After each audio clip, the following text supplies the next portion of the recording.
La Sociedad Dominica de Medios de Comunicación, Sodomco, presenta A Pensar Más con Rosa María Palacios. Hola, muy buenos días amigos, bienvenidos. Esta es una nueva emisión de A Pensar Más con Rosa María Palacios en las emisoras de la Sociedad Dominica de Medios de Comunicación. Hola Rosa María, en este miércoles de ceniza. Ah, me ganaste. Una vez hice una apuesta hace muchos años en Radio Capital con Carlos Carlín que le decía, ¿qué se celebra hoy? Y no había forma hasta que finalmente me dijo miércoles de ceniza. Pero el año siguiente vino preparado. Carlos Carlín. Hoy día vamos a tener un programa después de las 9 de la mañana, especial sobre el miércoles de ceniza. Correcto. Esta es una radio pastoral. Y sí, invitamos a todos nuestros oyentes a que se informen de qué se trata, los que no se acuerdan de qué se trata, porque hay muchos que son católicos, pues ya se olvidaron.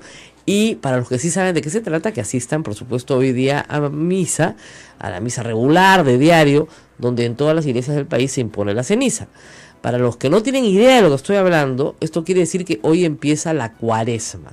Los cuaresmas son los 40 días que, ¿no es cierto?, pasamos de penitencia para llegar a la Semana Santa. No son semanas exactas, ¿se dan cuenta? Por eso tienen que ser 40 días. Claro. No, si fueran de 7, ¿no es cierto?, serían exactos. Por eso empieza un miércoles. La costumbre, digamos, pagana, si quieren, es que el carnaval termina el martes, o sea, ayer. El carnaval de Río, por ejemplo, cierra ayer, martes, sus más grandes festejos, el carnaval de Nueva Orleans, y los carnavales más importantes y más tradicionales del mundo terminan sus festejos de jueves, viernes, sábado, domingo, lunes, martes. También es así que en Nueva Orleans el martes se llama Mardi Gras, martes de grasa, porque el miércoles ya es de abstinencia y penitencia. Hoy día en algunos lugares del mundo se hace ayuno de abstinencia. Nosotros creo que tenemos ayuno de abstinencia hoy, pero eso me lo va a confirmar el padre Javier. Creo que tenemos ahí una abstinencia hoy, porque nosotros los viernes de cuaresma no comemos carne, nada más. En todo caso puede haber abstinencia hoy, pero los viernes de cuaresma, o sea, pasado mañana, no se come carne. ¿Qué estupidez dirán ustedes? ¿Que para qué eso que sí? Son cuentos de la Iglesia Católica. No, es una muestra de respeto y de que te acuerdes de que estás en un periodo de tiempo especial. Así como el Adviento es muy bonito porque es la preparación para el nacimiento de Jesús, la Cuaresma es la preparación no para la muerte de Jesús, sino para la resurrección de Jesús. Claro. Implica un tiempo de penitencia. Por eso es que el sacerdote, si usted entra a la iglesia, no se asuste, no le va a pasar nada, está vestido de morado. Morado es el color de la penitencia, ¿no es cierto? Usted cuando ve el Señor de los Milagros en octubre y lo ve morado, es el mes morado, es el mes de la penitencia. Y en algunas jurisdicciones, me parece que en Lima, los viernes de octubre es cuando se hace ayuno. En los que se hace abstinencia. Y no necesariamente los de cuaresma. Eso depende de dónde me esté escuchando en el Perú, porque cada obispo, y en el mundo, cada obispo decide lo que es mejor para su diócesis. Claro. Es con gran capacidad descentralizadora que tiene la Iglesia Católica. Bueno, has tocado el punto de pronto más simbólico del tema abstinencia o reprimir algo que normalmente hacemos, como es el de comer carne. Así es. ¿Y los vegetarianos cómo harían de pronto? Ahora, de repente usted no come carne. Bueno, hace como dicen, como me enseñaban a mí de niña, una pequeña mortificación. Algo que a usted que le gusta. Por ejemplo, hay familias que en cuaresma no comen postre. ¿No? De día de semana no se deporte, solo sábado y domingo. Familias que rezan el rosario, familias de verdad, bien católicas que tienen costumbres muy antiguas, y esas costumbres en Lima eran muy antiguas.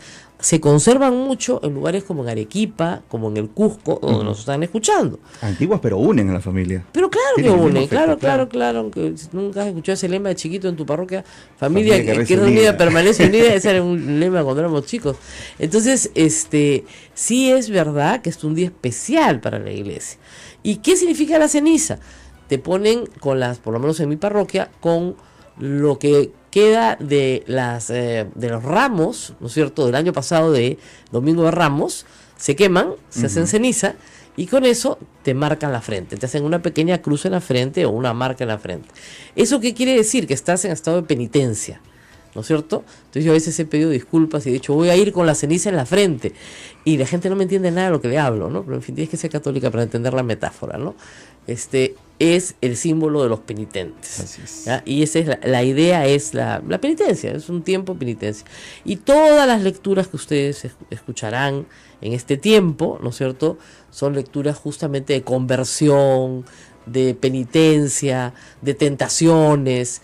Todo eso tiene que ver con los próximos domingos, hasta que llega Semana Santa, ¿no es cierto? Y Semana Santa ya les contaremos qué pasa.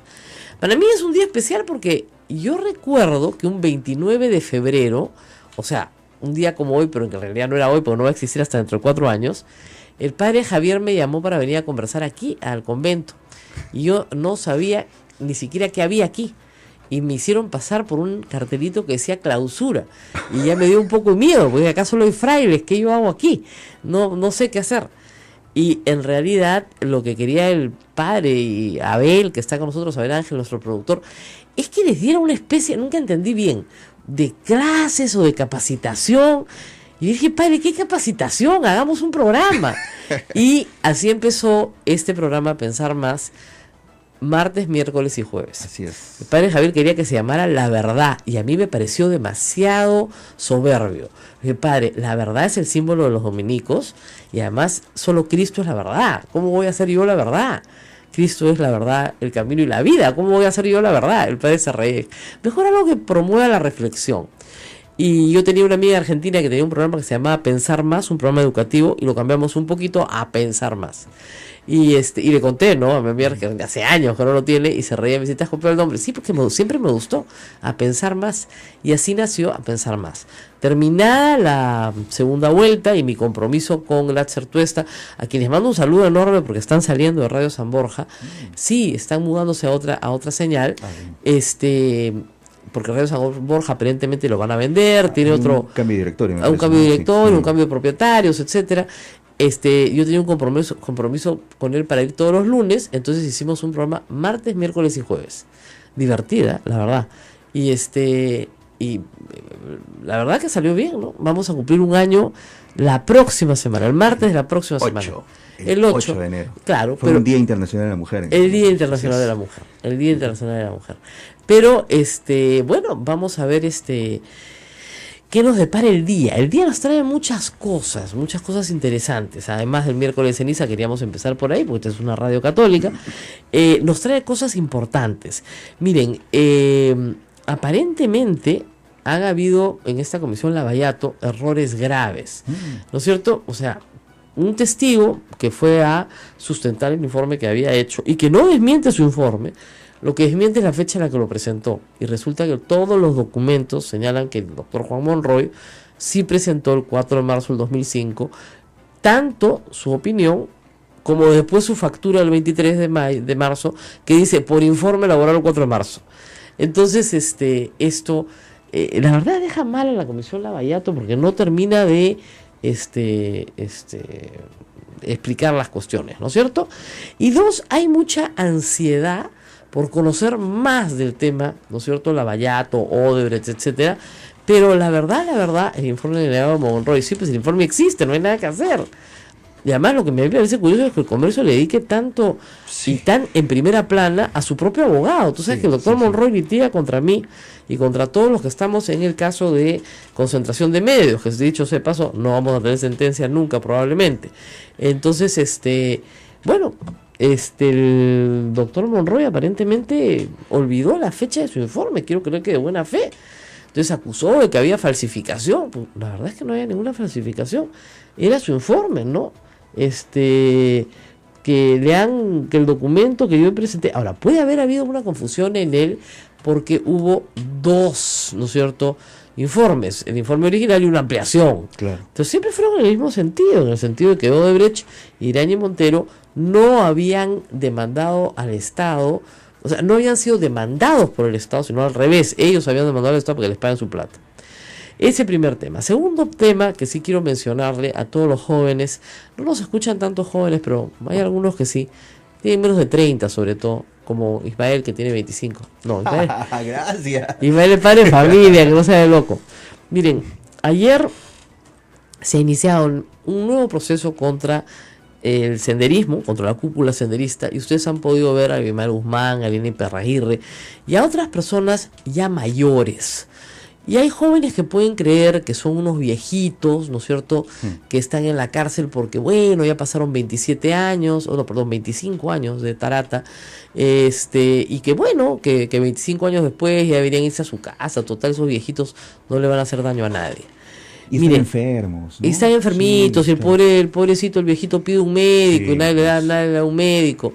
Miren, estas personas, si ustedes no saben quiénes son, averígüenlo. Y yo creo que la mejor fuente para que ustedes lo puedan averiguar son sus padres. Pregúntenle a sus padres lo que nosotros vivimos. Yo tengo 53 años. Este señor nos arruinó la vida, de verdad. O sea, nosotros fuimos una generación que, a diferencia de ustedes que quieren ir a visitar, pues no sé, a su primo en Chimbote y se toman un bus, nosotros no podíamos hacer eso. No podíamos hacer eso. ¿Ya? Usted quería ir a visitar a su pariente en el Cusco, en Ayacucho, y se tomaba su bus. No había forma. No había forma, o porque te paraban los senderistas y te bajaban del bus, o porque te paraba el ejército y te bajaba del bus. Y en ambas situaciones estabas en un peligro latente gravísimo. ¿Ya? Esa fue nuestra juventud. Sendero Luminoso mató miles de peruanos, pero miles de peruanos. Y miles de peruanos murieron indirectamente por su causa, porque al entrar el ejército a reprimir a Sendero Luminoso y a no distinguir, ¿no?, la paja del trigo, simplemente arrasó e hizo política de tierra arrasada, lamentablemente, en muchos lugares. Estos son los rostros del mal, los rostros que debe recordar toda la nación. No merecen libertad, y yo estoy en contra de la pena de muerte, claro, pero estas personas no merecen libertad por una razón, porque son capaces de volver a hacerlo. Eso es lo más grave. No están arrepentidos absolutamente de nada y lo volverían a hacer. Piden un acuerdo de paz como si fueran beligerantes, ¿no es cierto? El Twitter del señor Crespo dice que es abogado de presos políticos. En el Perú no hay presos políticos. Ese es el tema que quiere confundir. No, quiere confundir a la juventud. En el Perú no hay ningún preso político. Estas personas son personas que, dentro de una ideología demencial, querían someter al Perú a un baño de sangre. Esa es la ideología del Sendero Luminoso, llegar al poder a través de un baño de sangre, de ríos de sangre. Y en parte lo lograron. Y si finalmente cayeron derrotados, fue porque un trabajo de inteligencia que duró años, que no se puede atribuir a una sola persona, sino a un equipo muy grande, logró identificar a la cúpula. Identificada la cúpula y presa la cúpula, el terrorismo cesó. No desapareció por completo, pero cesó, bajó su intensidad poco a poco hasta tener los remanentes que hay hoy día en el BRAE, que están más vinculados al narcotráfico que al terrorismo en realidad.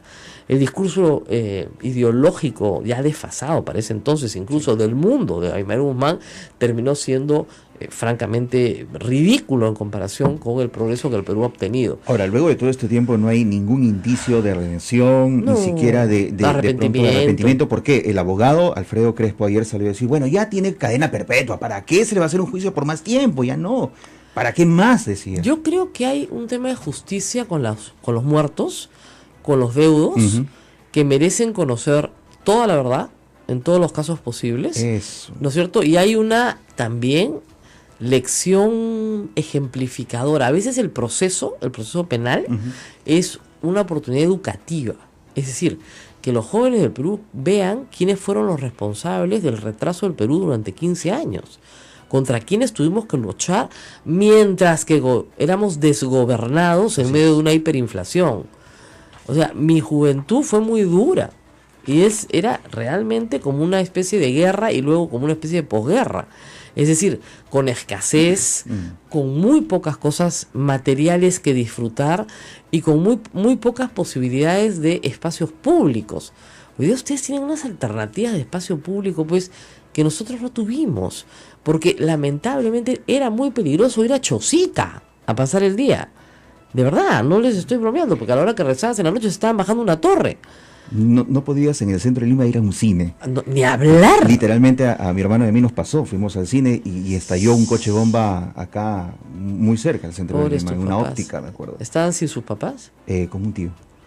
Paso, qué tal susto. No, y en esa época, muchachos, en esa época, chicos, no habían celulares. No. Entonces no tenías cómo avisar. No. Entonces tenías que correr a cualquier sitio, meterte en una bodega, lo que sea, que te presten un teléfono para avisar, porque tu familia se desesperaba porque pensaba que estabas muerto. Sí. Entonces, ese es Sendero Luminoso.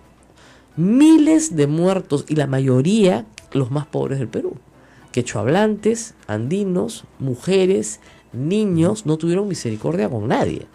Entonces, quiero que tengan bien claro que estamos hablando de uno de los fenómenos de terror más sanguinario de la historia del mundo. Esas personas que salen en televisión hoy y que ustedes ven, no son unos pobres viejitos, son el cerebro de una operación de maldad sin precedentes en la historia del Perú. Esas personas tienen que estar en la cárcel de por vida porque, reitero, no tienen arrepentimiento alguno. Son como los fanáticos religiosos, estos son fanáticos ideológicos y tienen un culto a la personalidad de Abimael Guzmán como si fuera un presidente de algo, y así lo llamaban en esa época. Bueno, tenemos ya en el teléfono con el ex congresista al ex congresista Juan Pari, que está en el ojo de la tormenta también. Congresista, muy buenos días. ¿Y qué tormenta? Muy buenos días, señorita. Bueno, me parece todo un disparate, pero de todas maneras hay que comentarlo. El señor Mauricio Mulder, en una típica estrategia prista, le diré, a mí me ha pasado, ha amenazado con hacerle un juicio, ¿no es cierto? Un juicio constitucional en su caso, porque acaba de ser congresista, por ocultar información de Pedro Pablo Kuczynski. Cuéntenos un poco qué pasó y por qué todo esto no termina de ser un disparate y una jugada política un poco extraña. Bueno, el señor Mulder que haga la denuncia que quiera. Eso dice que es parte de su libreto. Y a mí no me preocupa ni me asusta sus bravatadas que a veces propala en algunas formas de actuar frente a mi persona y frente a la comisión. En todo caso, no se ha ocultado absolutamente nada. Comprobaremos ese no ocultamiento, inclusive la adaptación de ese documento en determinado momento a miembros de la comisión muy interesados en la información que había llegado. Esa información ya lo sabían integrantes de la comisión. Y lo demostraremos cuando se nos cite. Así es. Ahora, usted te ha explicado una cosa que es cierta. Este no es un documento de la Unidad de Inteligencia Financiera, es un documento del Banco de Crédito que reporta los movimientos de dinero del señor Pedro Pablo Kuczynski, movimientos de dinero que después han sido reflejados en su hoja de vida y en su declaración de intereses. Es su plata. Ahí no hay ningún Odebrecht ni ninguna nada. Este dinero es su plata. Usted, y así como del señor Kuczynski y de otras personas, lacró los sobres porque acababan de llegar cuando usted ya tenía el informe terminado y los entregó al Congreso para una posterior investigación. No entiendo yo dónde está el ocultamiento. Claro, los documentos están en archivos de custodia del Congreso.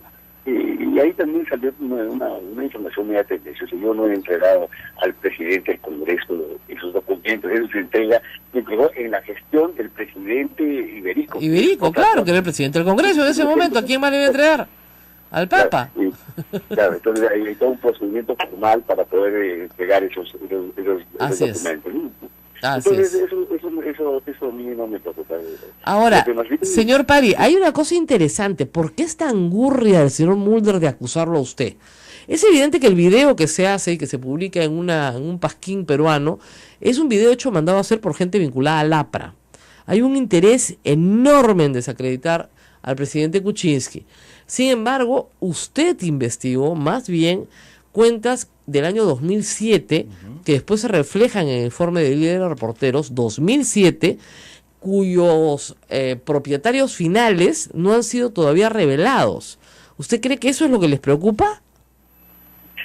Sí, o sea, hay varias cuentas y varios hechos. Y creo que más bien lo que les preocupaba era mi declaración que daba el día de ayer. Justo en las vísperas sale con este tema. Yo ayer he declarado en el Ministerio Público temas ligados al gasoducto, que tiene que ver con la responsabilidad humana, pero también tiene que ver con responsabilidad del Esteban García. Esteban García dio una concesión a una offshore que se había formado hace un año atrás, una offshore que nadie sabe quién es el propietario. Balmer se llama, ¿no es cierto? Es Cusco Pipeline Line. ¿Y en qué país está? Eso se formó en las Islas Caimán. Así es. Muy raro, pues, muy raro. O sea, dar una concesión a una empresa que no se conoce los dueños, que no tiene ninguna experiencia en términos de ductos, absolutamente nada, y que compran y terminan de comprar la empresa Montería en enero de 2008.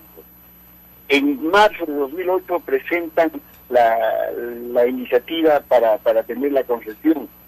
Y ¿cómo se llama? Y en diciembre se le entrega súper rápido a una empresa que no tiene absolutamente nada que ver con temas de gas. Claro, esta empresa es a la que se le da la concesión. A esa empresa, esa es la empresa que está atrás de Cultur y transportadora de gas. Esa es la propietaria, la dueña de las acciones del 100% de transportadora de gas. Ya, muy raro, ¿no es cierto? Es rarísimo. Parece, entonces, ¿no?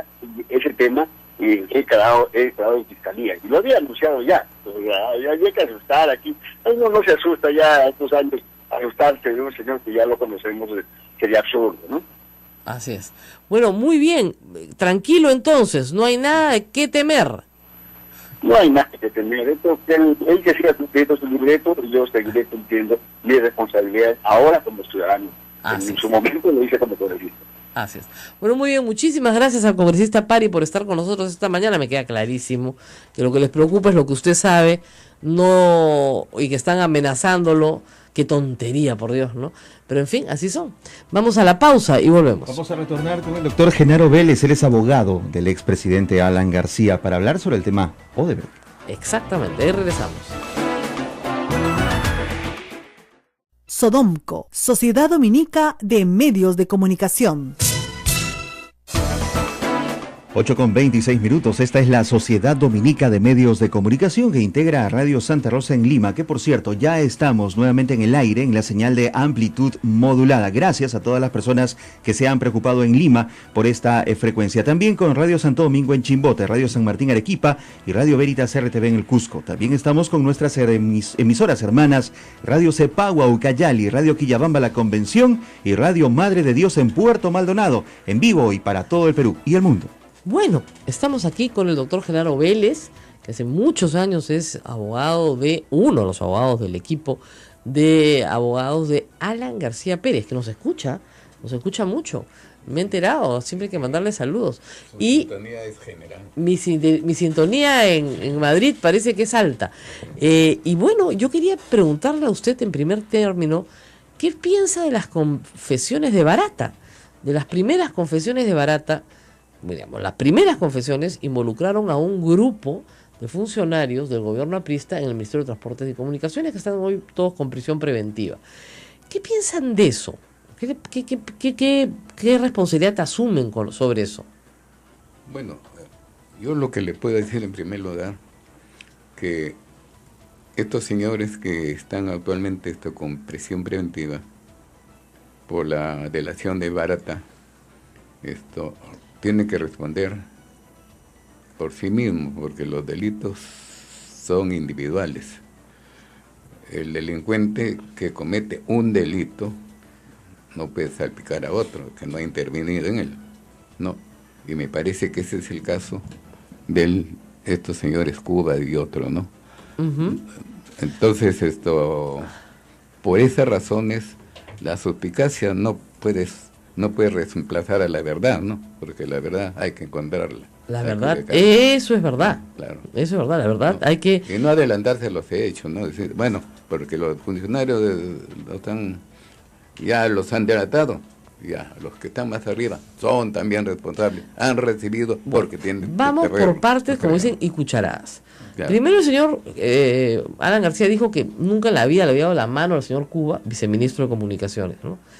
Y después resultó que parece que sí le había dado la mano varias veces. Podría ser. Porque en el año 1992 aparece, ¿no es cierto?, dos publicaciones emitidas por un instituto formado por el señor Cornejo y el señor Alan García, que presidía el señor Alan García, cuyo equipo de investigación conformaba la señora Roxanne Chisman y el señor Cuba, que además eran compañeros de clase de la Universidad Católica, de la Facultad de Ciencias Sociales y la especialidad de Economía. Cosa pública y notoria. O sea que al que no lo conocía, al que nunca le había dado la mano, resulta que sí lo conocía y sí le había dado la mano. Pero en 1992 Alan García no está en el Perú. Sí estaba en el Perú, todavía no se había escapado. No se había escapado, perdón, vamos a aclarar. Se había asilado. Bueno, había huido para no tener que afrontar sus juicios. ¿Cómo se llama? Estaba corriendo el plazo de prescripción. de derecho internacional. Claro, ¿no? muy útil, muy útil, muy político. útil, muy útil para la prescripción. Gracias a Dios ahora no se puede usar. Porque Eso hay de la prescripción vamos a aclararlo bien. también, ¿no? Sí, para la prescripción. Pero ya pasó, pues, ¿qué vamos a hacer? Felizmente ahora tenemos un gobierno democrático, así que no puede decir que nadie lo persigue, no se puede asilar, No, por nadie lo dice tanto, tendrá que responder por lo que tenga que responder. Así es. El asunto es que al señor Cuba sí lo conoce, no es su desconocido. Bueno. Lo nombró viceministro, está en la resolución de nombramiento. ¿Qué No, pasó? Pero ¿quién propone, por ejemplo, al viceministro? Lo propone el ministro. Muy bien. Entonces la culpa la tiene Cornejo. Yo no digo que la tiene Cornejo, ¿no? Pero no, mire, no me atrevo a decir que Cornejo Hay es una responsable, cosa, ¿no? hay una cosa rara, ¿no es cierto? El señor Cuba no tenía nada que ver con el tren eléctrico, era viceministro de Comunicaciones. Y por orden de Cornejo, él y su grupo negocian con Odebrecht. Y no solamente eso, después los condecoran con la orden del transporte público. Entonces, ¿cómo explica usted la conducta de Cornejo, ministro de Alan García? Bueno, yo creo que en ese caso el que tiene que aclararse eso es él. No, creo que está citado aparece en esta comisión del alegato, ¿no? Y en consecuencia, él tiene que responder por qué razones lo condecoró, ¿no?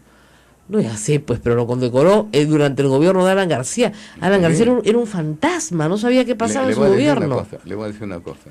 Ujú. Si, por ejemplo, hay un sacerdote, estamos en Radio Santa Rosa, ¿no? Ujú, que es mala persona, Que, obviamente, por ejemplo, ¿no? que mala persona no va a responder el obispo, ni el papa, ni nada, ¿no? Eso, claro. Tenemos un caso, en este caso de, por ejemplo, de esta cuestión que hay, este escándalo de Fegari, ¿no? Ajá. Por eso no va a ser culpable Cipriani, ni tampoco es papa, ¿no? Ya, Son responsables personales.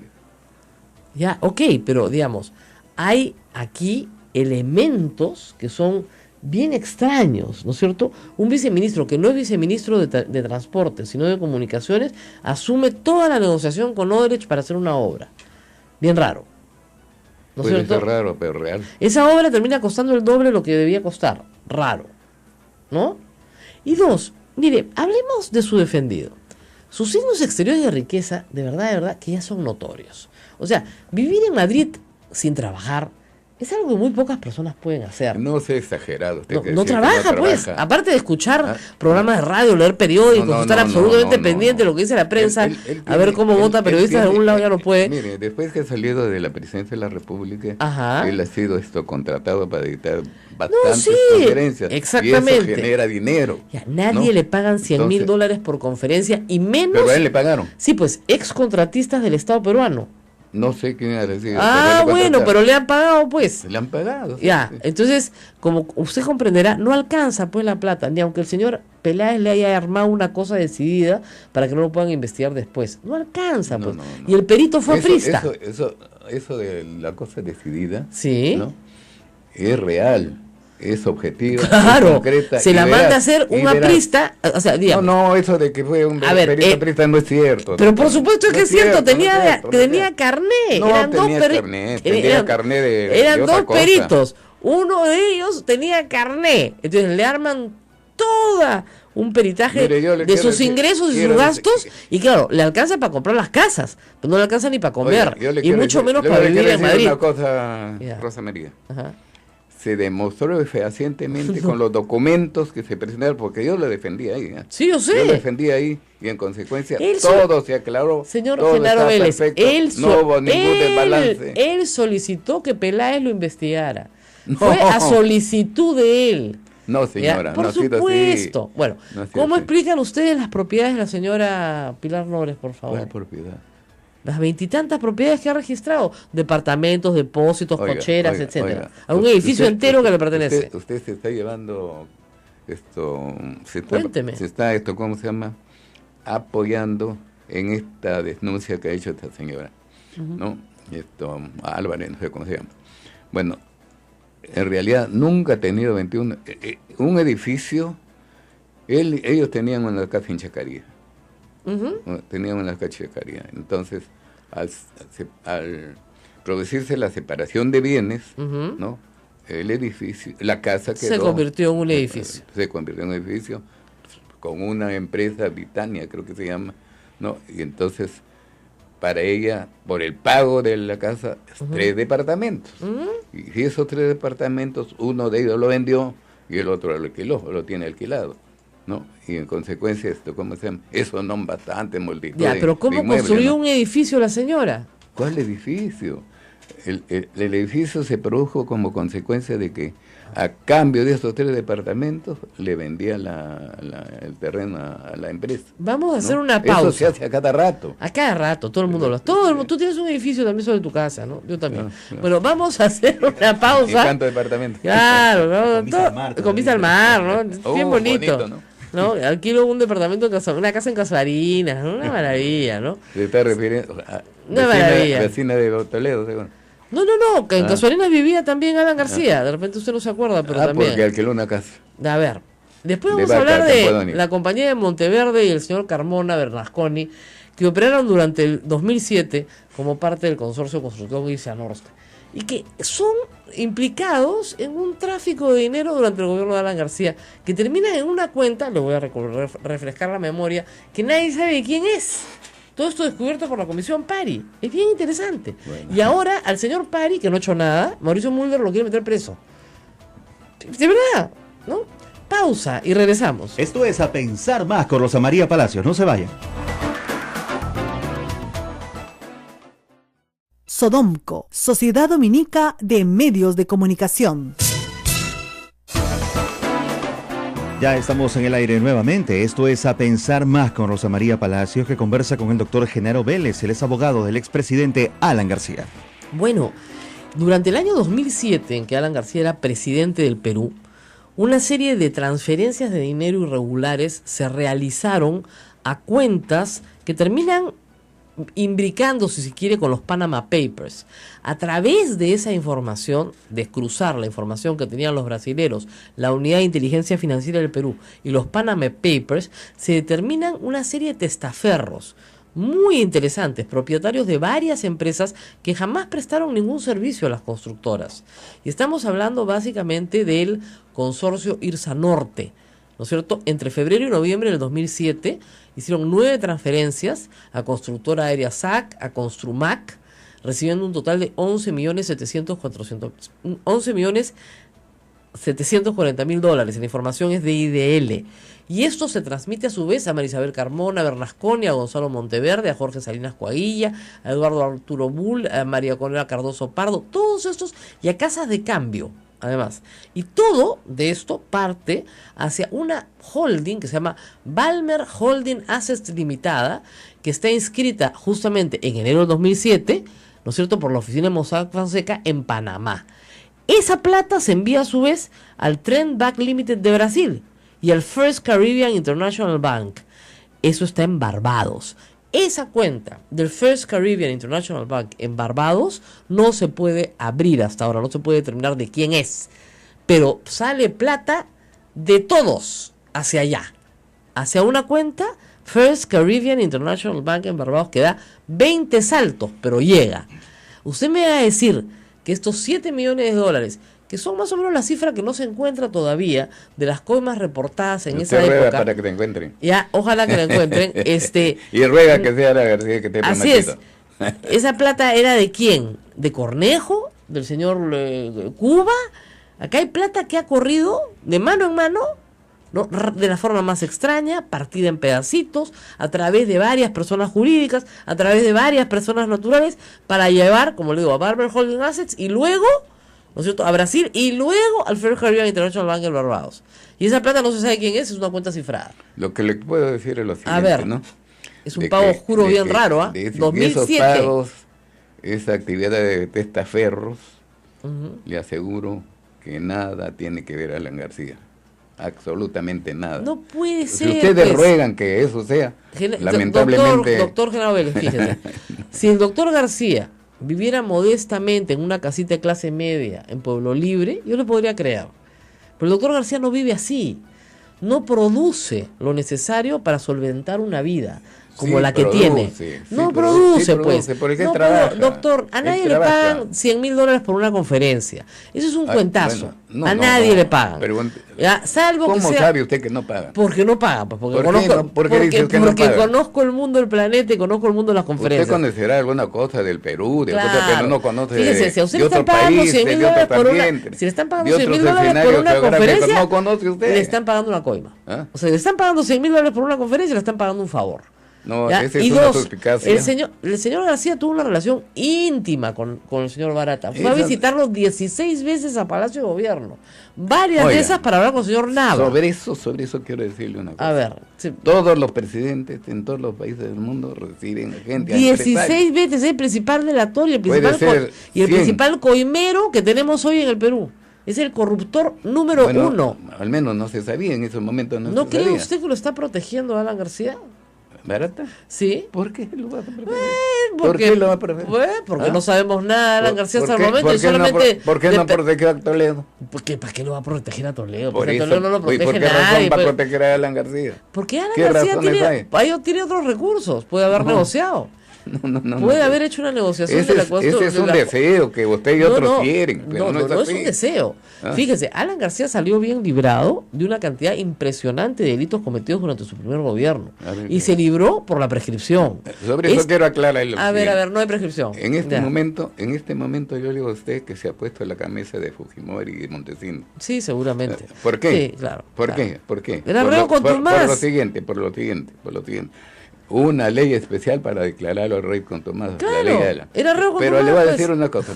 No se presentaba Eso proceso. fue lo que hicieron durante Fujimori, ¿no? De lo que tú estás defendiendo ahora. Pero lo que quiero decir es lo siguiente, mire. A Alan García lo acusaron constitucionalmente después de su primer gobierno. Sí, claro, no pudieron tramitarse las acusaciones, lógico. Y un fiscal aprista dijo que no procedía la acusación. Pregúntame, eso es lo que usted cree. Pero mire una cosa. Entonces, él fue sometido, acusado constitucionalmente, lo denunciaron, el fiscal lo denunció, el juez, que en ese momento era el vocal instructor, declaró que no habían elementos para abrir instrucción. Claro, era aprista. Y al día siguiente hubo un golpe de Estado. Y al siguiente, después, apelaron, el procurador, confirmaron, fue en recurso de nulidad, recargaron que no va a haber nulidad, y luego entonces la cosa quedó. Hubo un golpe de Estado y la Constitución se modificó estableciendo que el fiscal no podía cambiar el sentido de una acusación constitucional. Y luego se le procesó a García y luego prescribió todo. No, esos son los hechos, yo me lo sé de memoria también. Pero déjeme terminar. Un fiscal aprista te donera, qué fácil pues. No, mire usted una cosa, que fiscal aprista no fue que resolvió. Fueron todititos. Sino el Poder Judicial. No se preocupe, ya viene la reedición del libro de Pedro Cateriano con todos los datos. Cateriano odia a Alan García. No, mire, sabe la verdad, porque robó. La verdad, es juez, es Dios para saber toda la verdad. No había forma que con su sueldo tuviera esa casa de pero chacarilla. Terminar, no había forma de que viviera en París poniendo a sus hijos en un liceo carísimo. No había forma. Déjeme terminar. Los signos exteriores de riqueza lo condenan. Yo soy el entrevistado. Sí, dele. Pero yo estoy ilustrando a nuestro público. Déjeme terminar bien. Concluyó ese proceso, ¿no?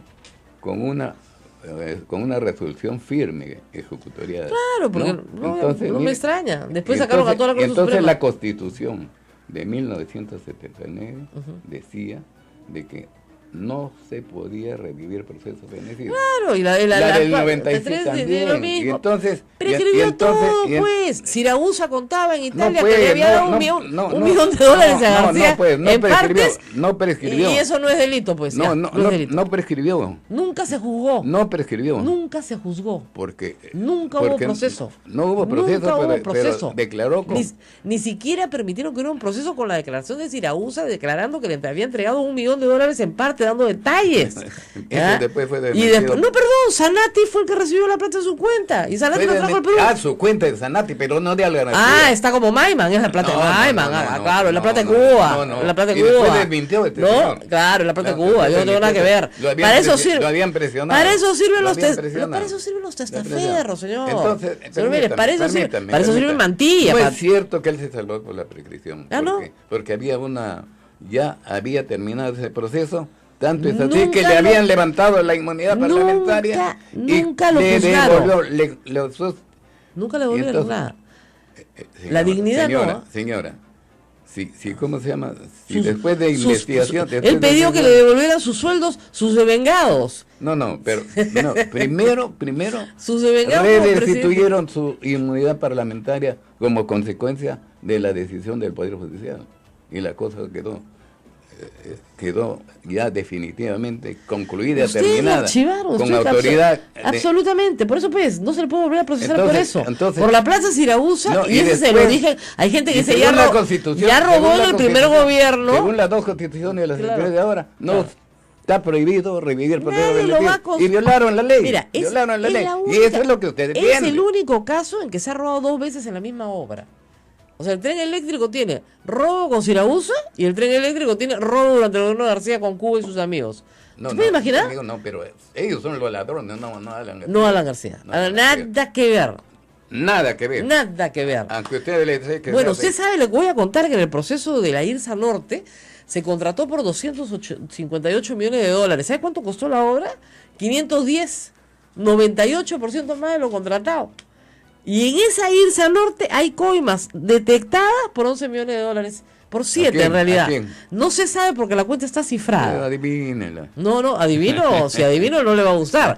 Lo que yo sí le digo es que acá tenemos una investigación durante el gobierno de García. No son como son. No, deben ser mucho peores.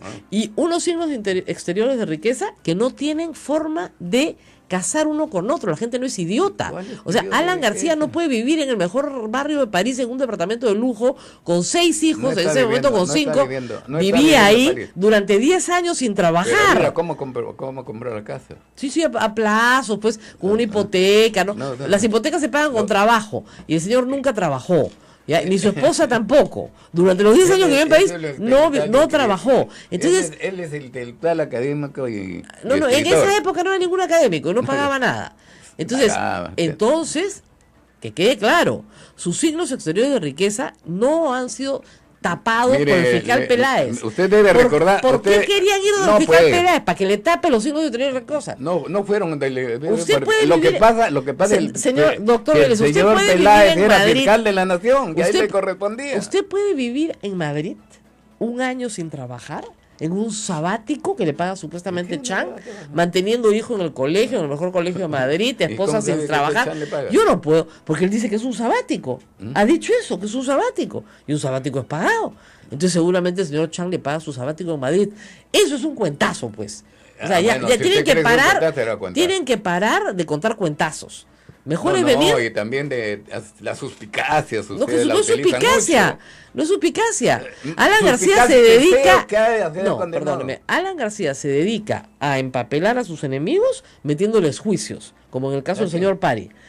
Ayer el señor Mulder lo van a meter preso por ocultar información contra Kuczynski, porque no quieren que hable de lo que ha hablado durante el gasoducto en la época de García. De eso no quieren que hable. Él ha hablado todo lo que ha querido. Bueno, pero no quieren, pues, y va a seguir hablando igual, porque es una persona valiente, le interesa un pepino los juicios de Mulder, como a mí también. A mí me han perseguido, usted lo sabe. Y además, Alan García se dedica a perseguir periodistas. Esa es su especialidad. Escucha todos estos programas para ver. A todos, nos han mandado a votar a todos los más importantes periodistas. Los periodistas son los que lo persiguen a él. No, lo que los periodistas queremos es justicia. Y que el señor vive a un ritmo de vida que cualquier persona no puede vivir. No, yo rechazo eso, porque eso no es así. Bueno, nos tenemos que despedir, señor Vélez, le agradezco mucho haber venido. Gracias a usted. Y en algún momento, pues usted creo que va a cambiar de opinión. No, jamás. Jamás. Y muy bien, jamás, nunca diga jamás. Además soy abogado. Y el abogado no abandona tu... No lo abandone. Al contrario, yo prefiero que usted siga junto a él para siempre. ¿No? Bueno, muchísimas gracias. Nos tenemos que ir a la pausa en este instante, ¿no es cierto? Así es, volvemos. Esto es A Pensar Más con Rosa María Palacios. No se vayan.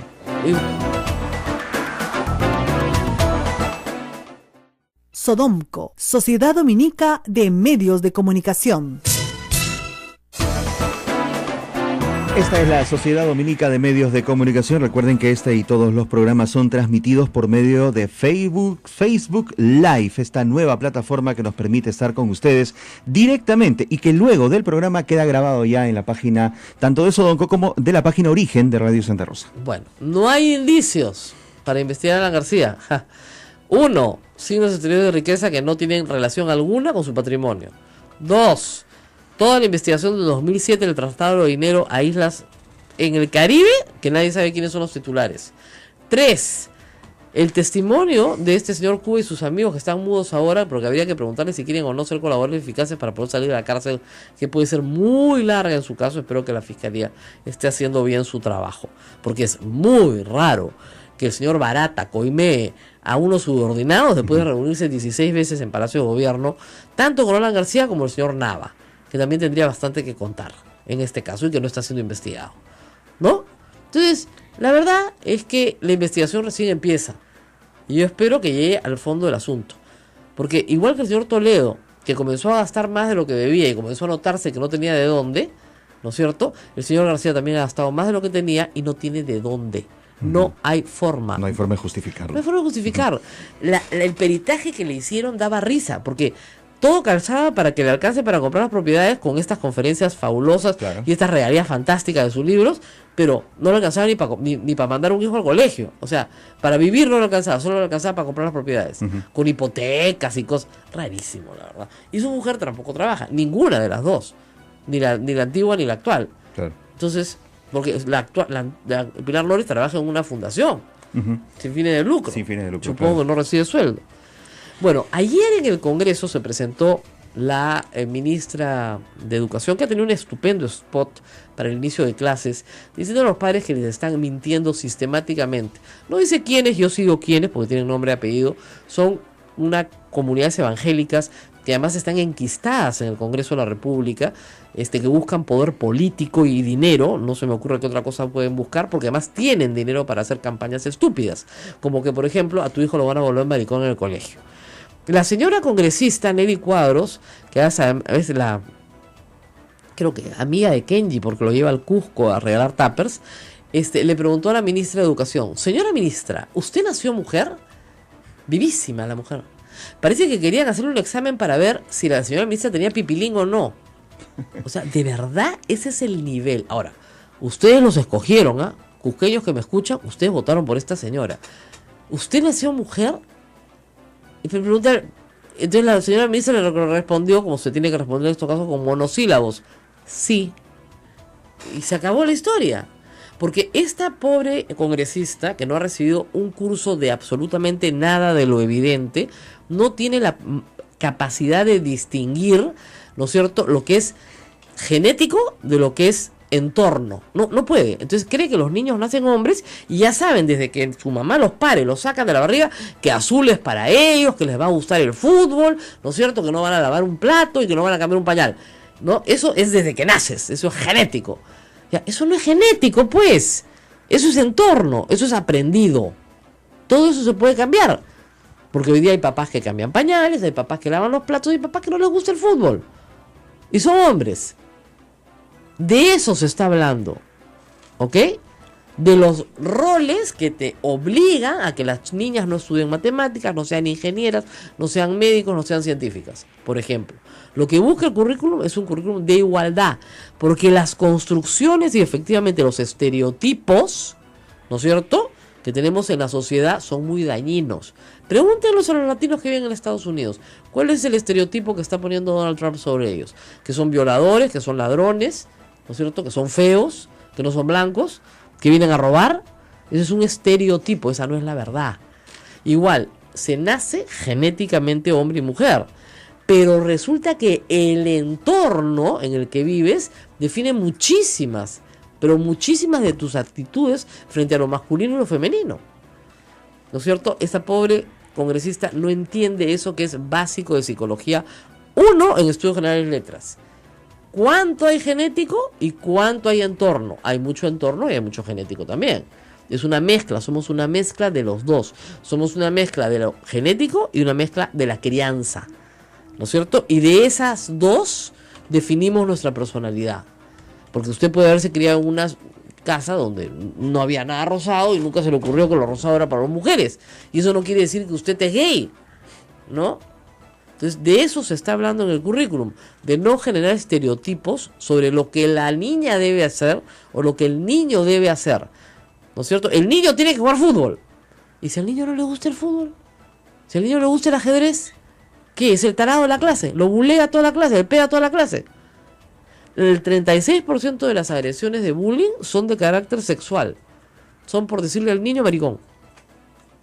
Lo que está tratando la ministra es de parar la discriminación, ¿no es cierto?, contra los niños que son serranos, contra los niños que son más blancos o más negros o más cholos, discriminación racial que hay en la escuela sistemáticamente. Eso se está tratando de parar. Se está tratando de parar la discriminación contra las mujeres con mensajes del tipo: no, hijita, tú eso no puedes hacer. Tú estás bien para coser, mi amor. Ya, pero para matemáticas no. ¿Cómo se ríen estas 4 chicas atrás? ¿De verdad, pues? No, mi amor, no. Mira, ¿para qué te vas a esforzar? Tú te vas a casar bonito, vas a tener tus hijos, ¿ya? Entonces tú vas a llevar un curso para otras cosas, ¿no? Para que seas un poquito más cultita, ¿no? Pero no te preocupes, tú te vas a casar bien. Tú no vas a ir a la universidad. ¿Tú qué vas a ir a la universidad? Pues eres mujer. Tus hermanos van a ir a la universidad. Entonces, eso es lo que tenemos que acabar. ¿Cómo puede ser posible que una congresista le pregunte, como gran pregunta a la ministra: señora ministra, ¿usted nació mujer? Y la ministra lo miró y le dijo: sí. O el entorno le enseñó a ser mujer. ¡No! Y eso que es aprendido se llama género. Porque es una construcción social. Enseñamos a los niños y crecemos de determinada manera, y eso es una construcción social. Hay gente que no se siente feliz con su género. Son muy pocas, no son la gran mayoría de la sociedad, son minorías. A esas personas hay que pegarles en la escuela, seguramente, según la congresista Nelly Cuadros, para curarlas. De nuevo, no se enseña a ser homosexual. Sí se enseña la homofobia, sí se enseña el odio, sí se enseña a discriminar. Cuando la escuela lo tolera, lo permite, cuando los maestros no hacen nada, ¿no es cierto? Cuando bulean a un niño por cualquier razón. Okay, bulean es una traducción mala de bullying, ¿no? Sí. Acosan a un niño por cualquier razón estúpida, ¿no es cierto? Y los maestros son indiferentes a ese acoso. Eso no puede seguir pasando en la escuela, y de eso se trata. Pero es una vergüenza que una congresista le pregunte a la ministra: señora ministra, ¿usted nació mujer? Nos deja mal, ¿saben? Nos deja mal a todas las mujeres que estamos mirando la política, haciendo política de distintas maneras. Nos deja como unas estúpidas, de verdad. Porque ningún hombre hubiera hecho esa pregunta. Nos deja como unas estúpidas la señora Nelly Cuadros, congresista del fujimorismo. Nos tenemos que despedir. Nos vamos hasta mañana, jueves, ya, mañana jueves 2 de marzo. Hoy es miércoles de ceniza, viene un programa especial sobre el tema. Ya todas las chicas acá han pasado por la ceniza. No, pero van a pasar. Listo. Eso es en Lima, pero continúen con la programación al interior del país. Gracias a todos, cuídense.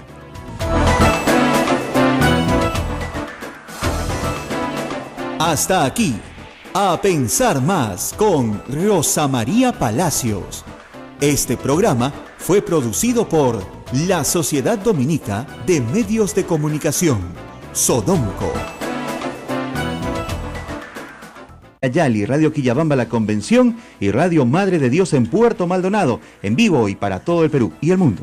Bueno, estamos aquí con el doctor Genaro Vélez, que hace muchos años es abogado de uno de los abogados del equipo de abogados de Alan García Pérez, que nos escucha mucho.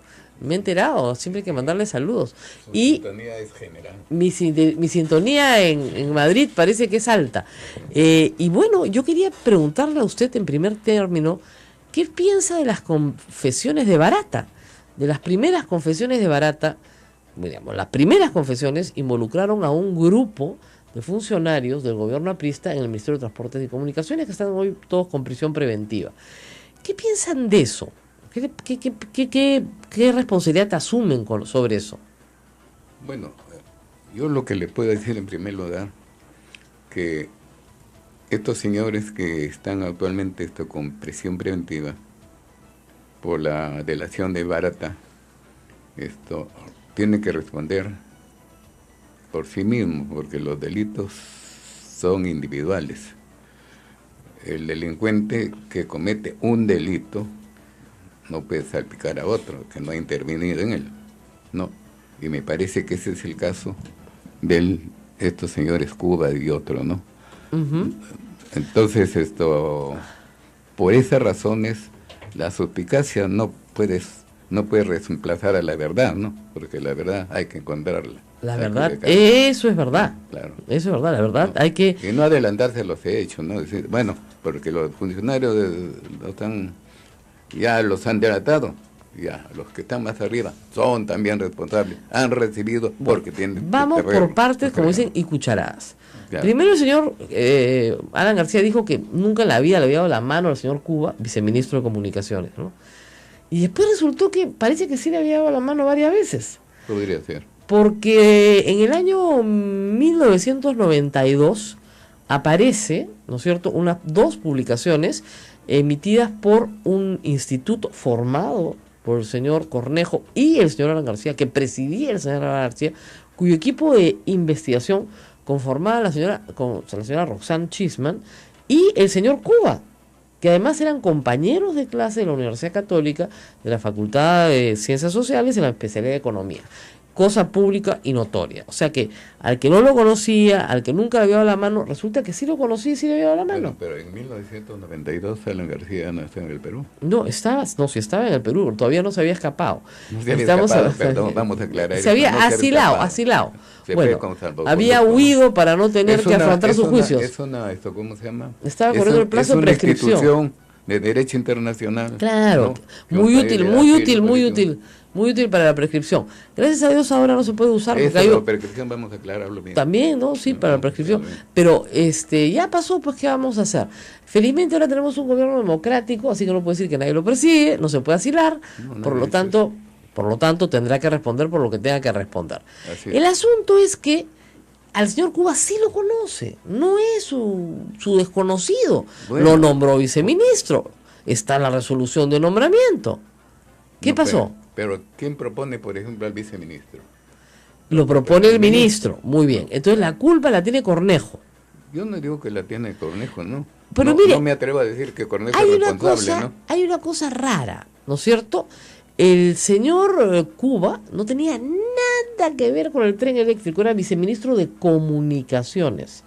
Y por orden de Cornejo, él y su grupo negocian con Odebrecht. Y no solamente eso, después los condecoran con la orden del transporte público. Entonces, ¿cómo explica usted la conducta de Cornejo, ministro de Alan García? Bueno, yo creo que en ese caso el que tiene que aclararse eso es él. No, creo que está citado aparece en esta comisión del alegato, ¿no?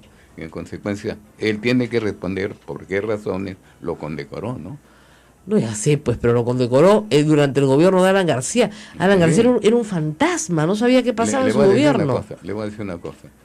Si, por ejemplo, hay un sacerdote, estamos en Radio Santa Rosa, ¿no? Que es mala persona, obviamente, por ejemplo, ¿no? Que mala persona no va a responder el obispo, ni el papa, ni nada, ¿no? Eso, claro. En ese caso de, por ejemplo, de esta cuestión que hay, este escándalo de Fegari, ¿no? Ajá. Por eso no va a ser culpable de Cipriani, ni tampoco es papa, ¿no? Ya. Son responsables personales. Ya, ok, pero digamos, hay aquí elementos que son bien extraños, ¿no es cierto? Un viceministro que no es viceministro de Transporte, sino de Comunicaciones, asume toda la negociación con Odebrecht para hacer una obra. Bien raro. ¿No es cierto? Puede ser raro, pero real. Esa obra termina costando el doble de lo que debía costar. Raro. ¿No? Y dos, mire, hablemos de su defendido. Sus signos exteriores de riqueza, de verdad, que ya son notorios. O sea, vivir en Madrid sin trabajar es algo que muy pocas personas pueden hacer. No sea exagerado. No trabaja, pues. Aparte de escuchar programas de radio, leer periódicos, estar absolutamente pendiente de lo que dice la prensa, a ver cómo vota periodistas de algún lado, ya no puede. Mire, después que ha salido de la presidencia de la República, él ha sido contratado para dictar bastantes conferencias. Exactamente. Y eso genera dinero. Y a nadie le pagan $100,000 por conferencia, y menos... Pero a él le pagaron. Sí, pues, excontratistas del Estado peruano. No sé quién ha recibido. Pero le han pagado, pues. Le han pagado. Ya, sí. Entonces, como usted comprenderá, no alcanza pues la plata, ni aunque el señor Peláez le haya armado una cosa decidida para que no lo puedan investigar después. No alcanza, pues. No. Y el perito fue aprista. Eso de la cosa decidida, sí, ¿no? Es real. Es objetiva, claro, es concreta, se la manda a hacer un aprista, o sea, dígame. No, eso de que fue un perito aprista no es cierto. Pero por supuesto que es cierto, tenía carné, no, eran tenía carné de dos otra peritos, Uno de ellos tenía carné, entonces le arman toda un peritaje de sus ingresos y sus gastos, y claro, le alcanza para comprar las casas, pero no le alcanza ni para comer, y mucho menos para vivir en Madrid. Una cosa, Rosa María. Se demostró fehacientemente con los documentos que se presentaron, porque yo lo defendía ahí. Sí, yo sé. Yo lo defendía ahí, y en consecuencia todo se aclaró. Señor Genaro Vélez, no hubo ningún desbalance. Él solicitó que Peláez lo investigara. No. Fue a solicitud de él. No, señora, por supuesto. Bueno, ¿cómo explican ustedes las propiedades de la señora? Ella se desesperaba porque pensaba que estabas muerto. Sí. Entonces, ese es Sendero Luminoso. Miles de muertos, y la mayoría los más pobres del Perú. Quechohablantes, andinos, mujeres, niños, no tuvieron misericordia con nadie. Entonces, quiero que tengan bien claro que estamos hablando de uno de los fenómenos de terror más sanguinario de la historia del mundo.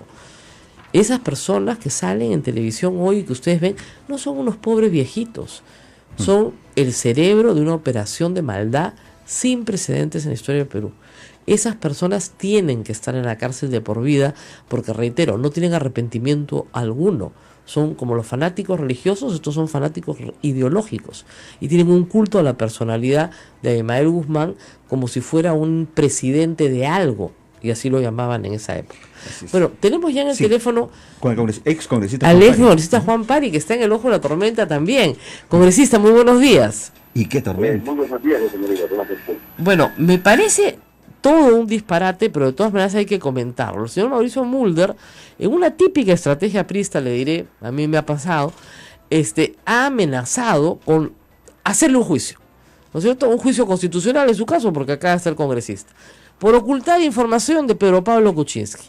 Cuéntenos un poco qué pasó y por qué todo esto no termina de ser un disparate y una jugada política un poco extraña. Bueno, el señor Mulder que haga la denuncia que quiera. Eso dice que es parte de su libreto. Y a mí no me preocupa ni me asusta sus bravatadas que a veces propala en algunas formas de actuar frente a mi persona y frente a la comisión. En todo caso, no se ha ocultado absolutamente nada. Comprobaremos ese no ocultamiento, inclusive la adaptación de ese documento en determinado momento a miembros de la comisión muy interesados en la información que había llegado. Esa información ya lo sabían integrantes de la comisión.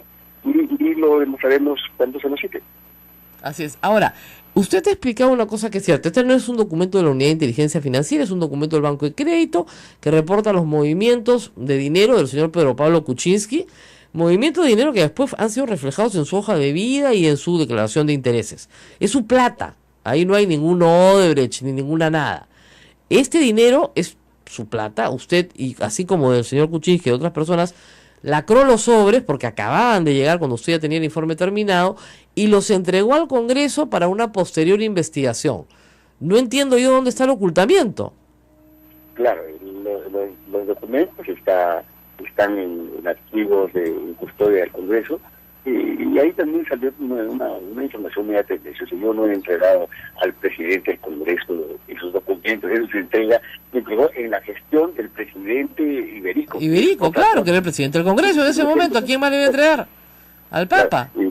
Claro, entonces hay todo un procedimiento formal para poder entregar esos documentos.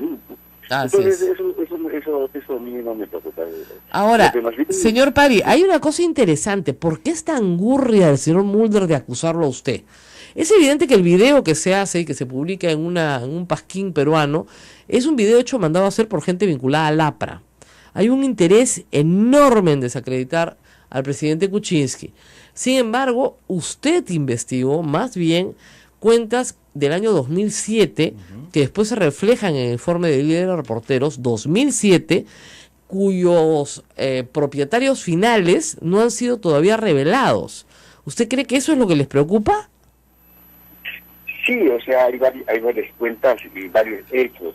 Y creo que más bien lo que le preocupaba era mi declaración que daba el día de ayer. Justo en las vísperas sale con este tema. Yo ayer he declarado en el Ministerio Público temas ligados al gasoducto, que tiene que ver con la responsabilidad humana, pero también tiene que ver con responsabilidad García. Alan García dio una concesión a una offshore que se había formado hace un año atrás. Una offshore que nadie sabe quién es el propietario. Balmer se llama, ¿no es cierto? Es Cusco Pipelines Line. ¿Y en qué país está? Eso se formó en las Islas Caimán. Así es. Muy raro, pues, muy raro.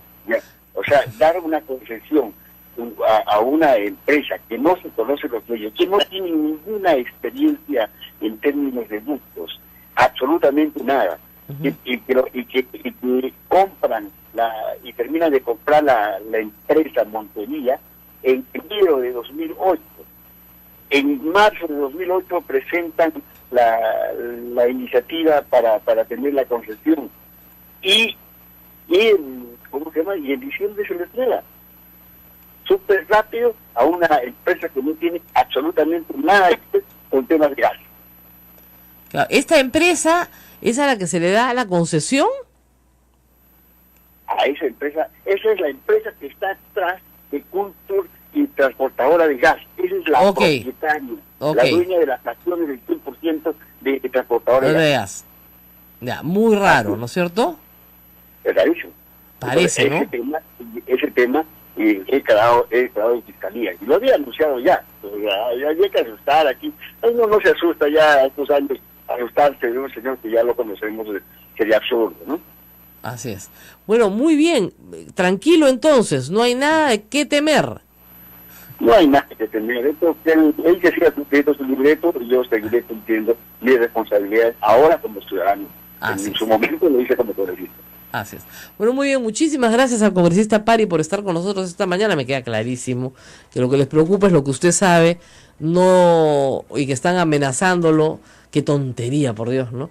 Pero en fin, así son. Vamos a la pausa y volvemos. Vamos a retornar con el doctor Genaro Vélez. Él es abogado del expresidente Alan García para hablar sobre el tema Odebrecht. Exactamente, ahí regresamos. Sodomco, Sociedad Dominica de Medios de Comunicación. 8:26. Esta es la Sociedad Dominica de Medios de Comunicación que integra a Radio Santa Rosa en Lima, que por cierto ya estamos nuevamente en el aire en la señal de amplitud modulada. Gracias a todas las personas que se han preocupado en Lima por esta frecuencia. También con Radio Santo Domingo en Chimbote, Radio San Martín Arequipa y Radio Veritas RTV en el Cusco. También estamos con nuestras emisoras hermanas Radio Cepagua. Pilar Nores, por favor. ¿Cuál propiedad? Las 20 y tantas propiedades que ha registrado, departamentos, depósitos, cocheras, etcétera. A un edificio entero que le pertenece. Usted se está llevando esto, Cuénteme. se está ¿cómo se llama? Apoyando en esta denuncia que ha hecho esta señora, ¿no? Álvarez, no sé cómo se llama. Bueno, en realidad nunca ha tenido 21, un edificio, ellos tenían una casa en Chacaría. Tenían una cachacaría. Entonces, al producirse la separación de bienes, ¿no? El edificio, la casa se convirtió en un edificio. Se convirtió en un edificio con una empresa Britannia, creo que se llama, ¿no? Y entonces, para ella, por el pago de la casa, 3 departamentos. Y esos 3 departamentos, uno de ellos lo vendió y el otro lo alquiló, lo tiene alquilado, ¿no? Y en consecuencia ¿cómo se llama? Eso no bastante multitud. Ya, pero ¿cómo construyó un edificio la señora? ¿Cuál edificio?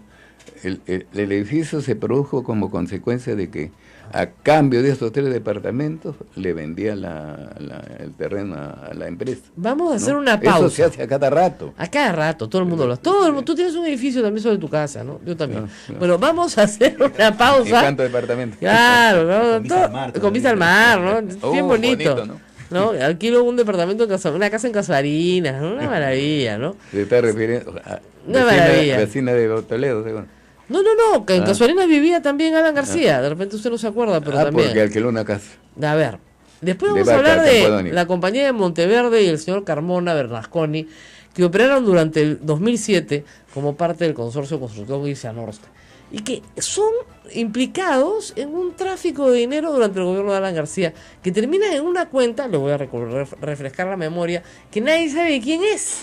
Todo esto descubierto por la Comisión Pari. Es bien interesante. Bueno. Y ahora al señor Pari, que no ha hecho nada, Mauricio Mulder lo quiere meter preso. De verdad, ¿no? Pausa y regresamos. Esto es A Pensar Más con Rosa María Palacios. No se vayan. Sodomco, Sociedad Dominica de Medios de Comunicación. Ya estamos en el aire nuevamente. Esto es A Pensar Más con Rosa María Palacios, que conversa con el doctor Genaro Vélez. Él es abogado del expresidente Alan García. Bueno, durante el año 2007, en que Alan García era presidente del Perú, una serie de transferencias de dinero irregulares se realizaron a cuentas que terminan imbricando, si se quiere, con los Panama Papers. A través de esa información, de cruzar la información que tenían los brasileros, la Unidad de Inteligencia Financiera del Perú y los Panama Papers, se determinan una serie de testaferros muy interesantes, propietarios de varias empresas que jamás prestaron ningún servicio a las constructoras. Y estamos hablando básicamente del consorcio Irsa Norte, ¿no es cierto? Entre febrero y noviembre del 2007 hicieron 9 transferencias a constructora aérea SAC, a Construmac, recibiendo un total de 11.740.000 dólares. La información es de IDL. Y esto se transmite a su vez a Marisabel Carmona Bernasconi, a Gonzalo Monteverde, a Jorge Salinas Coaguilla, a Eduardo Arturo Bull, a María Conera Cardoso Pardo, todos estos, y a casas de cambio, además. Y todo de esto parte hacia una holding que se llama Balmer Holding Assets Limitada, que está inscrita justamente en enero del 2007, ¿no es cierto?, por la oficina de Mossack Fonseca en Panamá. Esa plata se envía a su vez al Trend Bank Limited de Brasil y al First Caribbean International Bank. Eso está en Barbados. Esa cuenta del First Caribbean International Bank en Barbados no se puede abrir hasta ahora, no se puede determinar de quién es. Pero sale plata de todos hacia allá, hacia una cuenta First Caribbean International Bank en Barbados que da 20 saltos, pero llega. Usted me va a decir que estos 7 millones de dólares, que son más o menos la cifra que no se encuentra todavía de las coimas reportadas en esa ruega época. para que te encuentren. Ya, ojalá que la encuentren. Y ruega que sea la García que te Así es.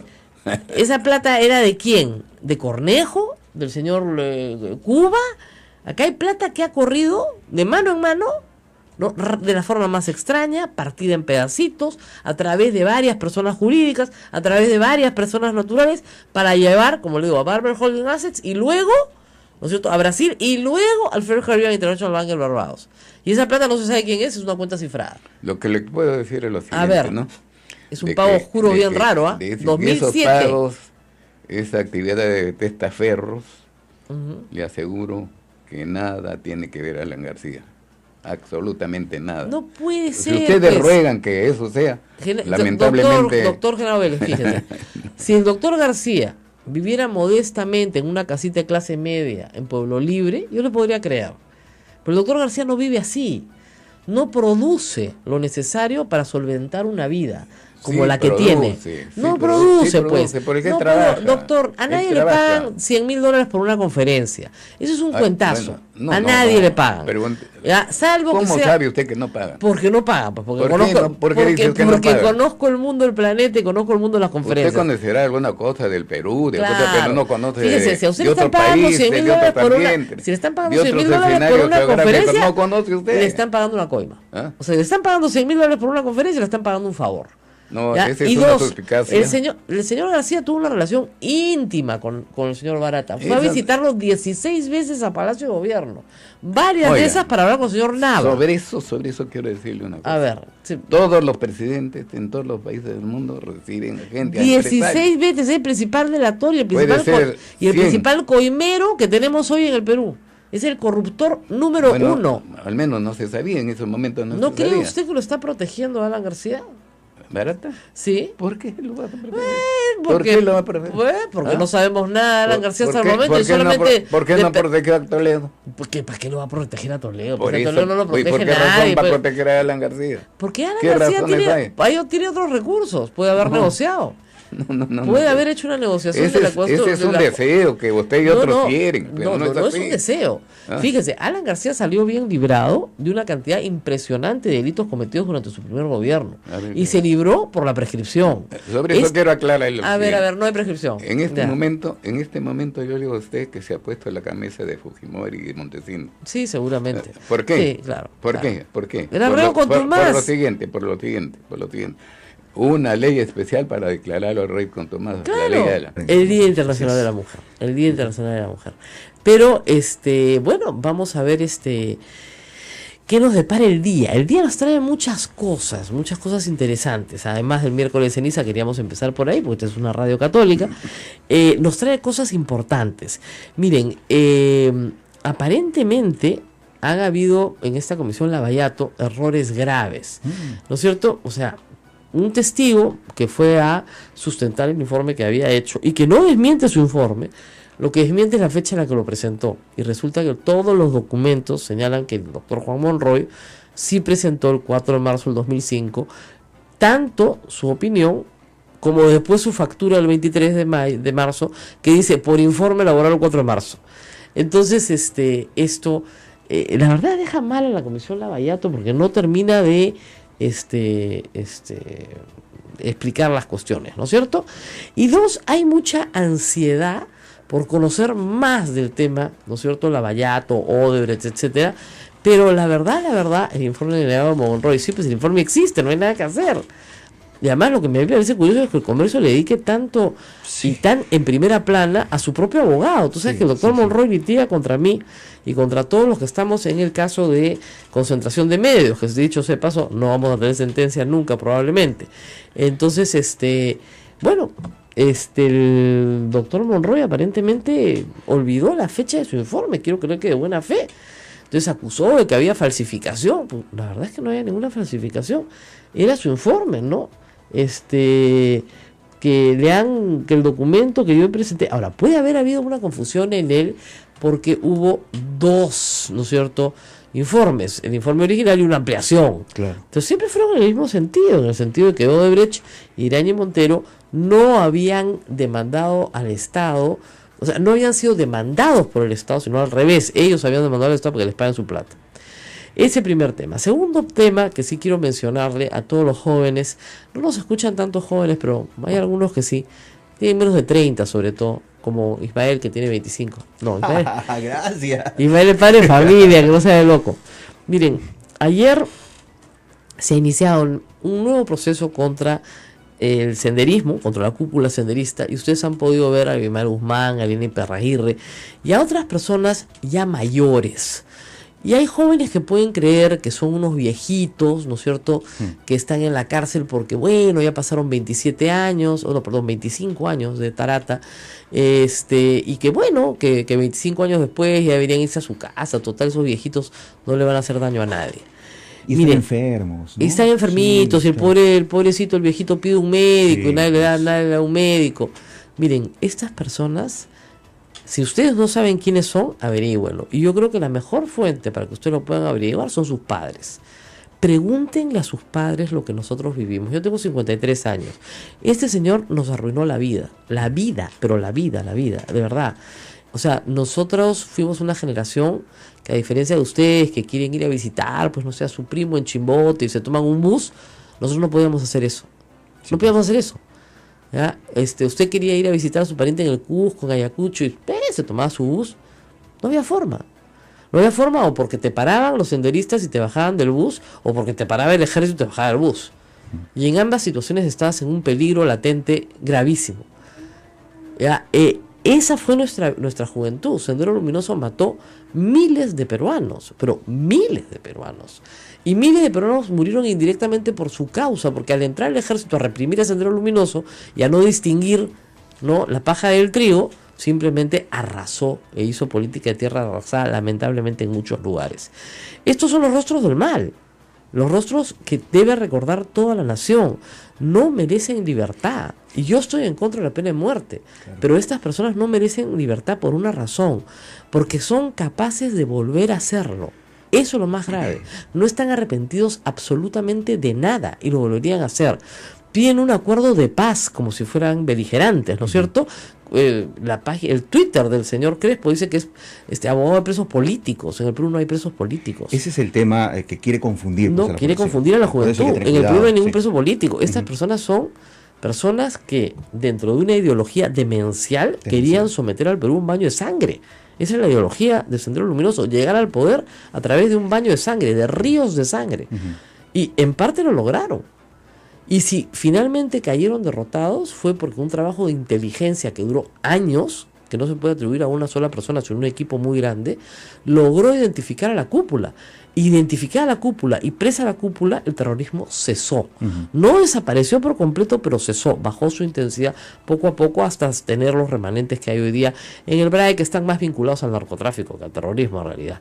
El discurso ideológico ya desfasado para ese entonces, incluso del mundo de Aymaru Guzmán, terminó siendo francamente ridículo en comparación con el progreso que el Perú ha obtenido. Ahora, luego de todo este tiempo no hay ningún indicio de redención, ni siquiera de arrepentimiento. ¿Por qué? El abogado Alfredo Crespo ayer salió a decir, bueno, ya tiene cadena perpetua, ¿para qué se le va a hacer un juicio por más tiempo? Ya no.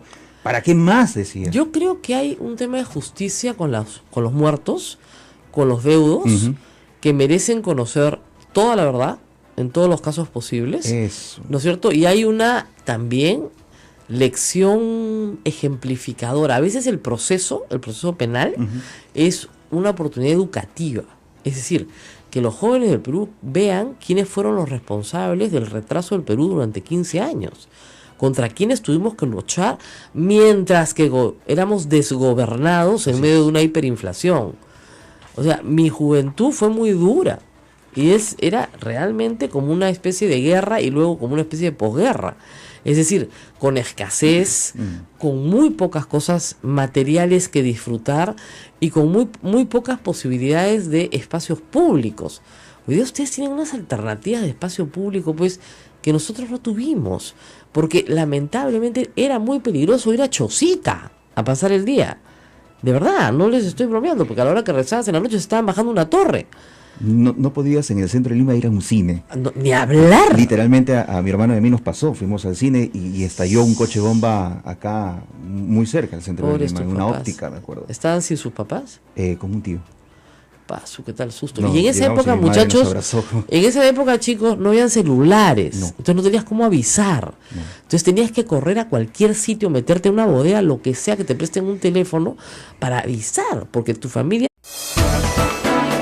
La Sociedad Dominica de Medios de Comunicación, Sodomco, presenta A Pensar Más con Rosa María Palacios.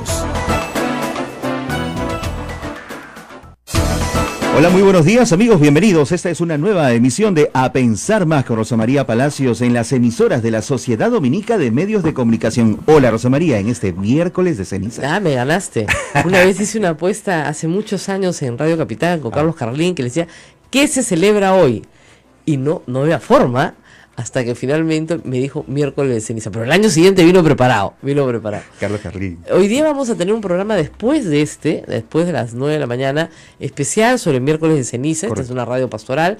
Y sí, invitamos a todos nuestros oyentes a que se informen de qué se trata, los que no se acuerdan de qué se trata, porque hay muchos que son católicos, pues ya se olvidaron. Y para los que sí saben de qué se trata, que asistan, por supuesto, hoy día a la misa regular de diario, donde en todas las iglesias del país se impone la ceniza. Para los que no tienen idea de lo que estoy hablando, esto quiere decir que hoy empieza la cuaresma. Las cuaresmas son los 40 días que, ¿no es cierto?, pasamos de penitencia para llegar a la Semana Santa. No son semanas exactas, ¿se dan cuenta? Por eso tienen que ser 40 días. Claro. No, si fueran de 7, ¿no es cierto?, serían exactos. Por eso empieza un miércoles. La costumbre, digamos, pagana, si quieren, es que el carnaval termina el martes, o sea, ayer. El carnaval de Río, por ejemplo, cierra ayer, martes, sus más grandes festejos, el carnaval de Nueva Orleans, y los carnavales más importantes y más tradicionales del mundo terminan sus festejos de jueves, viernes a domingo, lunes, martes. También es así que en Nueva Orleans el martes se llama Mardi Gras, martes de grasa, porque el miércoles ya es de abstinencia y penitencia. Hoy día en algunos lugares del mundo se hace ayuno de abstinencia. Nosotros creo que tenemos ayuno abstinencia hoy, pero eso me lo va a confirmar el padre Javier. Creo que tenemos ayuno abstinencia hoy, porque nosotros los viernes de Cuaresma no comemos carne, nada más. En todo caso puede haber abstinencia hoy, pero los viernes de Cuaresma, o sea, pasado mañana, no se come carne. ¿Qué estupidez dirán ustedes? ¿Que para qué eso que sí? Son cuentos de la Iglesia Católica. No, es una muestra de respeto y de que te acuerdes de que estás en un periodo de tiempo especial. Así como el Adviento es muy bonito porque es la preparación para el nacimiento de Jesús, la Cuaresma es la preparación no para la muerte de Jesús, sino para la resurrección de Jesús. Claro. Implica un tiempo de penitencia. Por eso es que el sacerdote, si usted entra a la iglesia, no se asuste, no le va a pasar nada, está vestido de morado. Morado es el color de la penitencia, ¿no es cierto? Usted cuando ve el Señor de los Milagros en octubre y lo ve morado, es el mes morado, es el mes de la penitencia. Y en algunas jurisdicciones, me parece que en Lima, los viernes de octubre es cuando se hace ayuno. En los que se hace abstinencia. Y no necesariamente los de Cuaresma. Eso depende de dónde me esté escuchando en el Perú, porque cada obispo, y en el mundo, cada obispo decide lo que es mejor para su diócesis. Claro. Es con gran capacidad descentralizadora que tiene la Iglesia Católica. Bueno, has tocado el punto de pronto más simbólico del tema abstinencia o reprimir algo que normalmente hacemos, como es el de comer carne. Así es. ¿Y los vegetarianos cómo harían de pronto? Ahora, de repente usted no come carne. Bueno, hace, como dicen, como me enseñaban a mí de niña, una pequeña mortificación. Algo que usted que le gusta. Por ejemplo, hay familias que en Cuaresma no comen postre. ¿No? De 10 semanas no se importa, solo sábado y domingo. Familias que rezan el rosario, familias de verdad, bien católicas, que tienen costumbres muy antiguas, y esas costumbres en Lima eran muy antiguas. Se conservan mucho en lugares como en Arequipa, como en el Cusco, donde nos están escuchando. Antiguas, pero unen a la familia. Pero claro que unen, claro. Que nunca has escuchado ese lema de chiquito en tu parroquia, familia que es unida, permanece unida. Ese era un lema cuando éramos chicos. Entonces, sí es verdad que es un día especial para la iglesia. ¿Y qué significa la ceniza? Te ponen por lo menos en mi parroquia, con lo que queda de los ramos, ¿no es cierto?, del año pasado, de Domingo de Ramos, se queman, se hacen ceniza, y con eso te marcan la frente, te hacen una pequeña cruz en la frente o una marca en la frente. ¿Eso qué quiere decir? Que estás en estado de penitencia, ¿no es cierto? Entonces yo a veces he pedido disculpas y he dicho, voy a ir con la ceniza en la frente, y la gente no me entiende nada de lo que le hablo, ¿no? Pero en fin, tienes que ser católica para entender la metáfora, ¿no? Es el símbolo de los penitentes. Así es. ¿Ya? Y esa es la idea, es la penitencia, es un tiempo de penitencia. Y todas las lecturas que ustedes escucharán en este tiempo, ¿no es cierto?, son lecturas justamente de conversión, de penitencia, de tentaciones. Todo eso tiene que ver con los próximos domingos, hasta que llega Semana Santa, ¿no es cierto? Y Semana Santa ya les contaremos qué pasa. Para mí es un día especial porque yo recuerdo que un 29 de febrero, o sea, un día como hoy, pero en realidad no era hoy, porque no va a existir hasta dentro de 4 años, el padre Javier me llamó para venir a conversar aquí, al convento. Y yo no sabía ni siquiera qué había aquí. Y me hicieron pasar por un cartelito que decía clausura. Y ya me dio un poco de miedo, porque acá solo hay frailes, ¿qué yo hago aquí? No sé qué hacer. Y en realidad lo que quería el padre y Abel, que está con nosotros, Abel Ángel, nuestro productor, es que les diera una especie, nunca entendí bien, de clases o de capacitación. Y dije, padre, ¿qué capacitación? Hagamos un programa. Y así empezó este programa Pensar Más, martes, miércoles y jueves. Así es. El padre Javier quería que se llamara La Verdad, y a mí me pareció demasiado soberbio. Dije, padre, la verdad es el símbolo de los dominicos, y además solo Cristo es la verdad. ¿Cómo voy a ser yo la verdad? Cristo es la verdad, el camino y la vida. ¿Cómo voy a ser yo la verdad? El padre se reía. Mejor algo que promueva la reflexión. Y yo tenía una amiga argentina que tenía un programa que se llamaba Pensar Más, un programa educativo, y lo cambiamos un poquito a Pensar Más. Y le conté, ¿no?, a mi amiga que hace años que no lo tiene, y se reía y me decía, ¿te has copiado el nombre? Sí, porque siempre me gustó, A Pensar Más. Y así nació A Pensar Más. Terminada la segunda vuelta y mi compromiso con Glatzer Tuesta, a quienes mando un saludo enorme porque están saliendo de Radio San Borja, sí, están mudándose a otra señal, porque Radio San Borja aparentemente lo van a vender, tiene otro cambio de directorio, un cambio de directorio, un cambio de propietarios, etcétera. Yo tenía un compromiso con él para ir todos los lunes, entonces hicimos un programa martes, miércoles y jueves. divertida, la verdad. Y la verdad que salió bien, ¿no? Vamos a cumplir un año la próxima semana, el martes de la próxima semana. El 8 de enero. Claro, fue un Día Internacional de la Mujer.